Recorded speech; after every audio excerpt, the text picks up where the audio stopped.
असुरों को मदिरा और शिव जी को विष देकर तुमने स्वयं लक्ष्मी और सुंदर मणि ले ली। तुम बड़े धोखेबाज और मतलबी हो, सदा कपट का व्यवहार करते हो। तुम परम स्वतंत्र हो, सिर पर तो कोई है नहीं।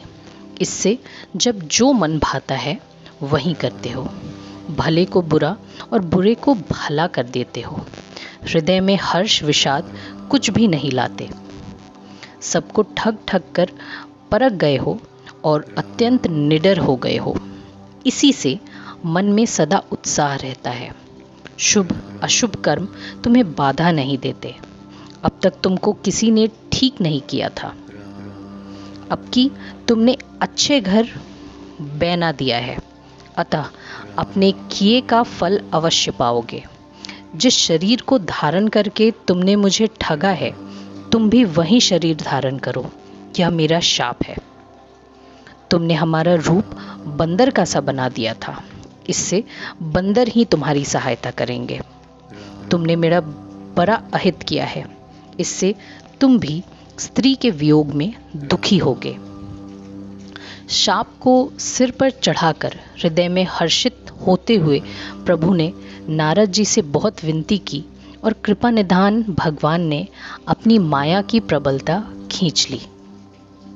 जब भगवान ने अपनी माया को हटा लिया, तब वहां न लक्ष्मी ही रह गई न राजकुमारी ही। तब मुनि ने अत्यंत भयभीत होकर श्री हरि के चरण पकड़ लिए और कहा, हे शरणागत के दुखों को हरने वाले, मेरी रक्षा कीजिए। हे कृपालु, मेरा शाप मिथ्या हो जाए। तब तीनों पर दया करने वाले भगवान ने कहा कि यह सब मेरी ही इच्छा है। मुनि ने कहा, मैंने आपको अनेक खोटे वचन कहे हैं, मेरे पाप कैसे मिटेंगे? जाकर शंकर जी के शत नाम का जप करो, इससे हृदय में तुरंत शांति होगी। शिव जी के समान मुझे कोई प्रिय नहीं है। इस विश्वास को भूल कर भी न छोड़ना। हे मुनि, पुरारी जिस पर कृपा नहीं करते वह मेरी भक्ति नहीं पाता। हृदय में ऐसा निश्चय करके जाकर पृथ्वी पर विचरो। अब मेरी माया तुम्हारे निकट नहीं आएगी। बहुत प्रकार से मुनि को समझा बुझाकर तब प्रभु अंतर्ध्यान हो गए और नारद जी श्री रामचंद्र जी के गुणों का गान करते हुए सत्यलोक को चले। शिव जी के गणों ने जब मुनि को मोह रहित और मन में बहुत प्रसन्न होकर मार्ग में जाते हुए देखा, तब वे अत्यंत भयभीत होकर नारद जी के पास आए और उनके चरण पकड़कर दीन वचन बोले, हे मुनिराज, हम ब्राह्मण नहीं हैं, शिव जी के गण हैं। हमने बड़ा अपराध किया जिसका फल हमने पा लिया। हे कृपालु, अब शाप दूर करने की कृपा कीजिए। दीनों पर दया करने वाले नारद जी ने कहा, तुम दोनों जाकर राक्षस हो। तुम्हें महान ऐश्वर्य, तेज और बल की प्राप्ति हो। तुम अपनी भुजाओं के बल से जब सारे विश्व को जीत लोगे, तब भगवान विष्णु मनुष्य का शरीर धारण करेंगे। युद्ध में श्री हरि के हाथ से तुम्हारी मृत्यु होगी, जिससे तुम मुक्त हो जाओगे और फिर संसार में जन्म नहीं लोगे। वे दोनों मुनि के चरणों में सिर नवाकर चले और समय पाकर राक्षस हुए।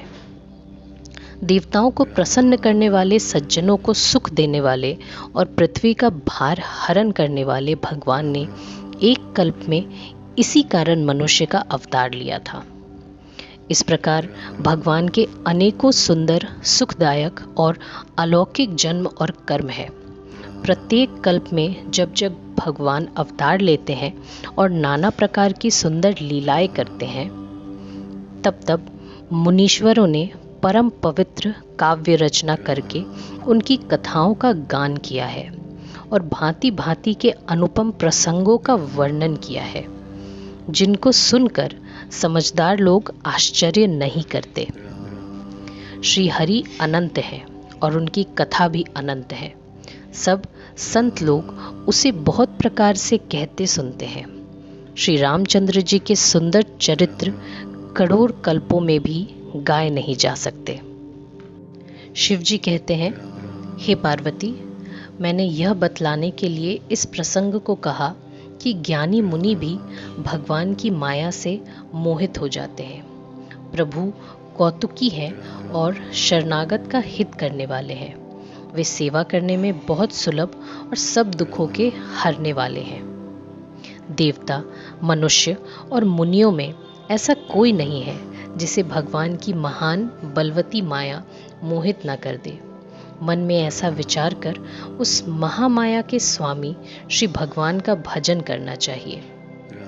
हे गिरिराज कुमारी, अब भगवान के अवतार का वह दूसरा कारण सुनो।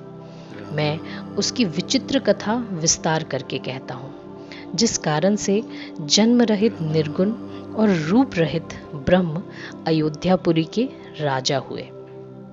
जिन प्रभु श्री रामचंद्र जी को तुमने भाई लक्ष्मण जी के साथ मुनियों का सा वेश धारण किए वन में फिरते देखा था, और हे भवानी, जिनके चरित्र देखकर सती के शरीर में तुम ऐसी बावली हो गई थी कि अब भी तुम्हारे उस बावलेपन की छाया नहीं मिटती, उन्हीं के भ्रम रूपी रोग के हरण करने वाले चरित्र सुनो। उस अवतार में भगवान ने जो जो लीला की है वह सब मैं अपनी बुद्धि के अनुसार तुम्हें कहूँगा। याज्ञवल्क्य जी ने कहा, हे भारद्वाज, शंकर जी के वचन सुनकर पार्वती जी सकुचाकर प्रेम सहित मुस्कुराई। फिर वृषकेतु शिव जी जिस कारण से भगवान का वह अवतार हुआ था उसका वर्णन करने लगे। हे मुनीश्वर भारद्वाज, मैं वह सब तुमसे कहता हूँ, मन लगाकर सुनो। श्री रामचंद्र जी की कथा कलयुग के पापों को हरने वाली, कल्याण करने वाली और बड़ी सुंदर है।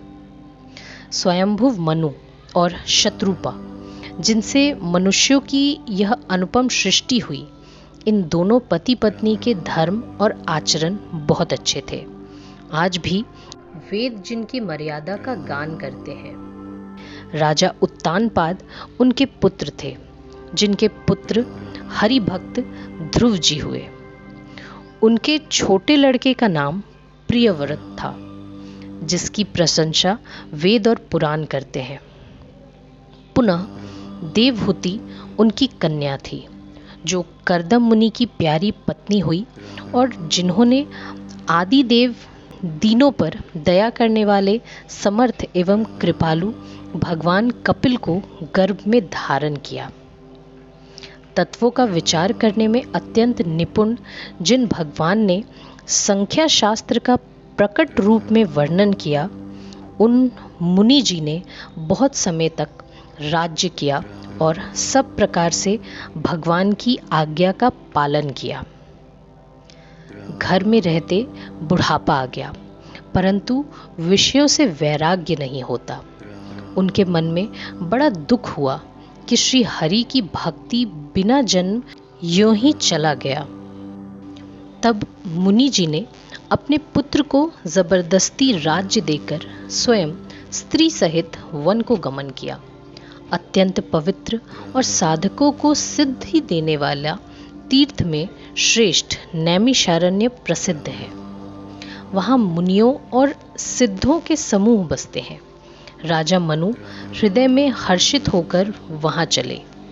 वे धीर बुद्धि वाले राजा रानी मार्ग में जाते हुए ऐसे सुशोभित हो रहे थे मानो ज्ञान और भक्ति ही शरीर धारण किए जा रहे हो। वे गोमती के किनारे जा पहुँचे। हर्षित होकर उन्होंने निर्मल जल में स्नान किया। उनको धर्म धुरंधर राजर्षि जानकर सिद्ध और ज्ञानी मुनि उनसे मिलने आए। जहाँ जहाँ सुंदर तीर्थ थे, मुनियों ने आदर पूर्वक सभी तीर्थ उनको करा दिए। उनका शरीर दुर्बल हो गया था। वे मुनियों के से वस्त्र धारण करते थे और संतों के समाज में नित्य पुराण सुनते थे और द्वादशाक्षर मंत्र ओम नमो भगवते वासुदेवाय का प्रेम सहित जप करते थे। भगवान वासुदेव के चरण कमलों में उन राजा रानी का मन बहुत ही लग गया। वे साग, फल और कंद का आहार करते थे और सच्चिदानंद ब्रह्म का स्मरण करते थे। फिर वे श्री हरि के लिए तप करने लगे और मूल फल को त्याग कर केवल जल के आधार पर रहने लगे। हृदय में निरंतर यही अभिलाषा हुआ करती कि हम उन परम प्रभु को आंखों से देखें जो निर्गुण, अखंड, अनंत और अनादि हैं, और परमार्थवादी लोग जिनका चिंतन किया करते हैं, जिन्हें वेद नेति नेति कहकर निरूपण करते हैं, जो आनंद स्वरूप, उपाधि रहित और अनुपम है, एवं जिनके अंश से अनेकों शिव, ब्रह्मा और विष्णु भगवान प्रकट होते हैं। ऐसे प्रभु भी सेवक के वश में हैं और भक्तों के लिए लीला विग्रह धारण करते हैं। यदि वेदों में यह वचन सत्य कहा है तो हमारी अभिलाषा भी अवश्य पूरी होगी। इस प्रकार जल का आहार करते 6000 साल बीत गए। फिर 7000 वर्ष के वे वायु के आधार पर रहे। 10,000 वर्ष तक उन्होंने वायु का आधार भी छोड़ दिया। दोनों एक पैर से खड़े रहे। उनका अपार तप देखकर ब्रह्मा, विष्णु और शिव जी कई बार मुनि जी के पास आए। उन्होंने इन्हें अनेक प्रकार से ललचाया और कहा कि कुछ वर मांगो, पर ये परम धैर्यवान राजा रानी डिगाए नहीं डिगे। यद्यपि उनका शरीर हड्डियों का ढांचा मात्र रह गया था, फिर भी उनके मन में जरा भी पीड़ा नहीं थी। सर्वज्ञ प्रभु ने अनन्य गति वाले तपस्वी राजा रानी को निज दास जाना। तब परम गंभीर और कृपा रूपी अमृत से सनी हुई यह आकाशवाणी हुई कि वर मांगो।